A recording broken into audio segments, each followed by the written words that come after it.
This is a video to give you some information concerning the steam radiator. I looked on YouTube and I couldn't find any information to give me some idea how to hook up a steam radiator to a regular wood stove. I went to the Savage Yard and I brought this steam radiator. It's about 34 inches long. It's about 20 inches tall, 16 to 20 inches tall, and it weighs about 120 pounds. I was very careful when I went to the Savage Yard to pick up this to make sure that it wouldn't have no cracks or nothing in it that I visibly can see. I studied it pretty good, and the cost of it was about $32. I brought it home, brushed it up, and I painted it to make it look good. And I made sure that that it would hold water, hold air before I start working on it. When I picked up this radiator, I made sure that it had this little important device right here. It is called a regulator. You must have this unit on your steam radiator when you get it, because if without this, you're going to lose a lot of steam and the unit could be dangerous. The difference between a steam radiator and a water radiator is that the steam radiator comes in with one hole right here. This is the inlet hole right here that steam comes in. When I made my stove here, I made it so that the wood stove, I made it so that I put a 3 by 3 square tubing that I welded into the top of this fireplace insert stove. And half of it is in the stove and half of it is out the stove. So when the fire in the stove heats up, then it causes the water in here to expand and make steam. Now the key I found out about the radiator is that it doesn't take nothing but a little bit of water for this unit to work. And this tube, which I say is half of it is out the stove and half of it is inside the stove where the fire is heating it. I put probably this whole thing, this whole tubing is about 27 inches long. I probably put in about less than a half a gallon of water. You don't want water to fill up this tube. You want it to be probably 3/4 of the way up. And you can do this by, for me, I did it by tweeting it in by experiment. Because when the water gets hot, it's going to expand. And if you got to leave room for the water to expand. What I have done, I have had a nipple that I welded onto this tubing on this side. It's got one on this side, but I don't use this one. I use just this one side here. The steam comes out, it goes into it comes out on a 1-inch nipple right here. It goes into a coupling, what do you call a coupling, and this allows you to take the unit off when you need to install it. Without the coupling, you cannot assemble the unit upon your stove. You got to have this coupling. And then I went to an 1.5-inch pipe. It's got a 90 degrees, 290 degrees there I put, and then I went up to a T. This is 1.5 1.25 T, and it goes over into the unit here. This right here is a bronze water stopper, and it's a used one. It's an old one. I got it out the Savage too. It primarily, what it does, it allows me to get water into this system, and also it allows me to cut to stop the steam so that I can build up steam in the unit. This pipe right here goes up to the reservoir. This is what I put water in. When I get ready to put water into the unit, I put in a certain amount of water. For this size, I might put up this right here, like I say, it's going to be almost a half a gallon. When it's cold, before you start the unit up, you let it run in. Let the water goes in. As the water goes in, it will go down, and then it will go into your heat collector, and there it will sit until it gets warm. Now, you don't want to let water in when the unit is making steam, when it's hot, when it's so hot that you can't put your hand on it. You don't want to let water in because you could crack your pipes, and water and cold water and steam kind of have a violent reaction. So what I do when I fill this up, I open this valve kind of slowly, let it bleed in, and when it fills up, I come back and cut this valve off and seal it. Now, since this is an old valve, this valve will not seal completely. It's it'll cut off about 90% of the way, which is a good thing, because if I get an excess amount of steam buildup, then I need a way for it to bleed off without eruption. This steam radiator holds, the pressure on it is about 6 pounds psi. That's about all the pressure that that the regulator has set on it. The regulator over here has 3 settings: low, medium, and high. And you turn it by this little knob right here. If you, when you get it, make sure that this is on it, because without this unit, this regulator on it, you're going to be shooting out steam into the air, and you're going to be losing water. So you be putting water in it all the time. But this little regulator, the way it's designed to bleed off a little bit of pressure as it's going, and it makes a little sound every now and then. But the water does not come out and fall on the floor. The water condenses, runs back into this unit. As it gets solid, it goes past the steam, goes back down these heating coils, and then it returns all the way back down, until it gets back into the heating unit, so that you don't have much water loss there. Now, I found out that when I build this unit, I made a support that's attached to my stove, because this steam radiator is really designed to just sit on the floor. It got legs on it. But I build it up over top of my stove here, because I'm trying to use the radiator as a supplementary heat for the stove, because my house is a 3-storage house. I got about 40,000 square feet. Now, this little heater here is not going to heat that whole house.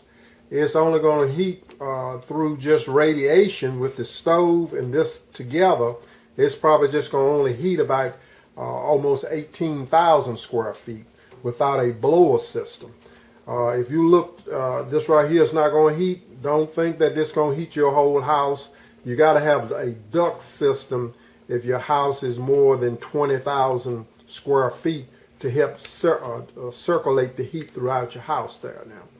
Now, I use this stove right here is nothing but a fireplace insert type stove. It's an old Hickory brand stove, and I put in about 3 sticks in there and get it going. And the amount of BTUs that you put out to boil the water is going to depend on the type of wood you use. And if you keep a steady pressure, then the radiator right here, once it boils, it don't have to boil to heat, it just need to be hot enough. At first it will get hot on this side, and then as it keeps getting warmer, that the steam keeps building up, and then it becomes warm all the way down through here there. And with that, then if you keep it going, then just the heat off of this will radiate up. Now, I want to point out something that you might want to pay attention to when you go to buy one of these radiators. There is a water heater radiator that uses water. It is different from a steam radiator. So if you want to use steam to heat this, then steam is in this, but they got a heavier radiator that you can buy. It's called a water heater, and you have to have a water circulator, whereas the water would come in, circulate up and down, and it would go out at another part, and you got to have a circulator pump. But this was the economy way for me to just use it to experiment to see how it's going to heat. The steam way is the better way. But make sure that you have a regulator on there and you have room so that the excess steam can get out there. And see, that's probably about it. I hope this video would be of some help to you. I'm not a plumber, a certified plumber or nothing like that.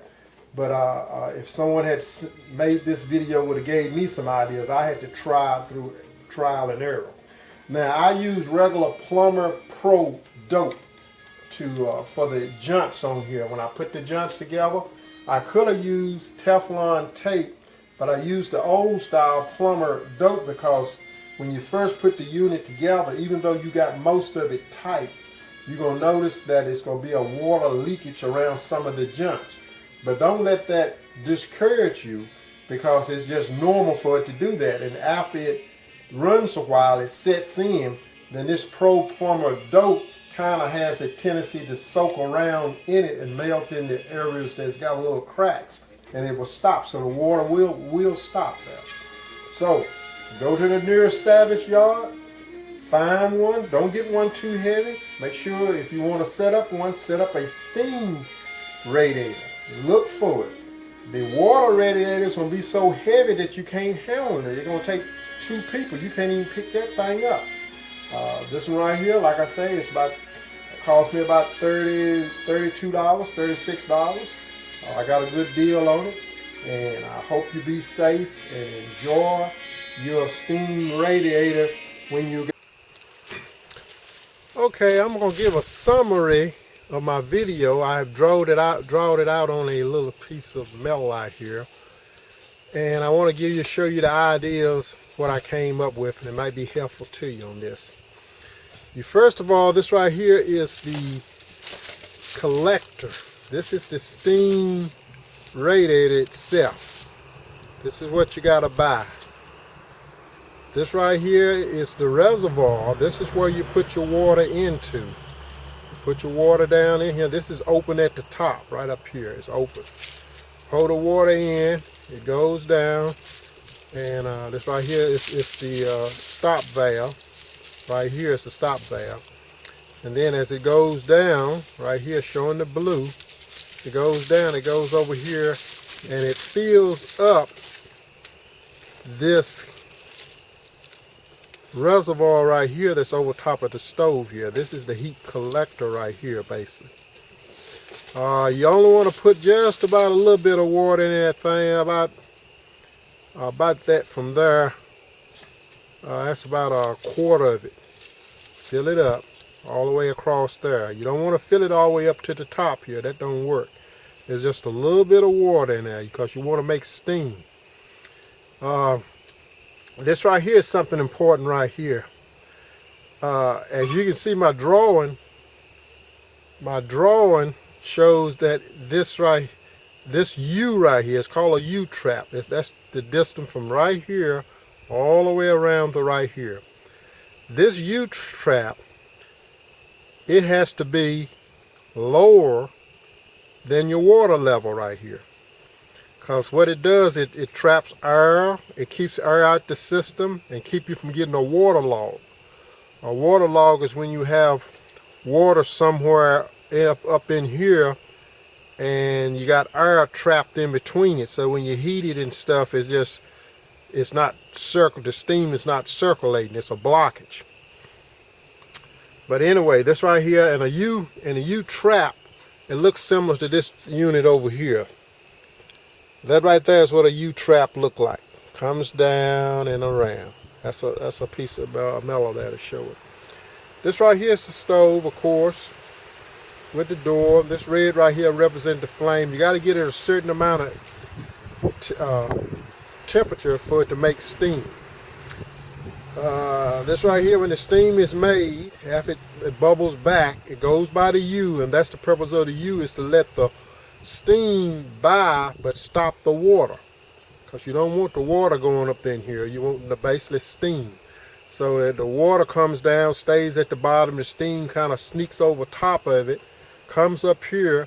It can't go here because you done cut this off. After you done fill it up, you want to cut this valve off and allow the steam, so the steam comes right here and it travels back and forth up through the steam coil. As it travels back and forth, it's probably get hot up here first as the steam is rising and getting hotter and hotter, and then it just travels up and down the radiator all the way until it gets down here to the what do you call it, the self-bleeding. This is a self-bleeder right here. This is what you got to have on now. What I was telling you, you got to have is a little stainless steel thing, and what it does, this keep the when it builds up, it's got a little adjustment on top here, and it builds up a certain amount of pressure, and it, instead of shooting the steam out, dropping it on the floor, it allows the steam to come back in the unit. It lets some of the air off. But see, that's why you got this right here, this pressure release valve right here, just in case this thing stops up and you don't want to build too much pressure, because the only thing it's probably going to do is I don't think it'll blow up nothing, but you'd rather have a safety relief valve right there. This is what come off a hot water tank, right? It is. So I hope this kind of give you an idea more like what I was talking about. This is the cast iron steam radiator right here. This is a valve that you're gonna need to put so you can open it up and allow the water to go down into the system.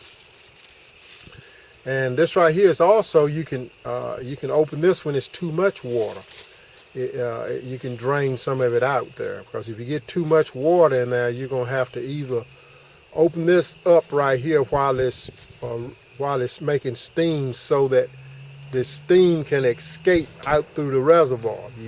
This reservoir does not keep water in it. It's just only you put some in it just to fill up this, to get some down here.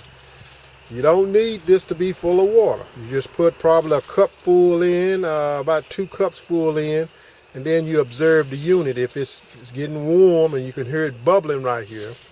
And keep in mind that your steam pressure is going to be based upon how much type of wood you use, and it takes a little time to build it up there. So if you're burning different wood, you're going to get different amount of steam pressure. So you got to have this trap. Like I say, the trap right here has to be below this unit right here, just a little bit below. So I hope this right here would help you out some. I got another video I want to make about making a coil, a copper coil to put around the thermal that comes out the back of this stove here, where I want to use to run another little small radiator. But I hope this right here will get you there. All right, until next time, be safe and stay warm. All right, until next time, be safe and stay warm.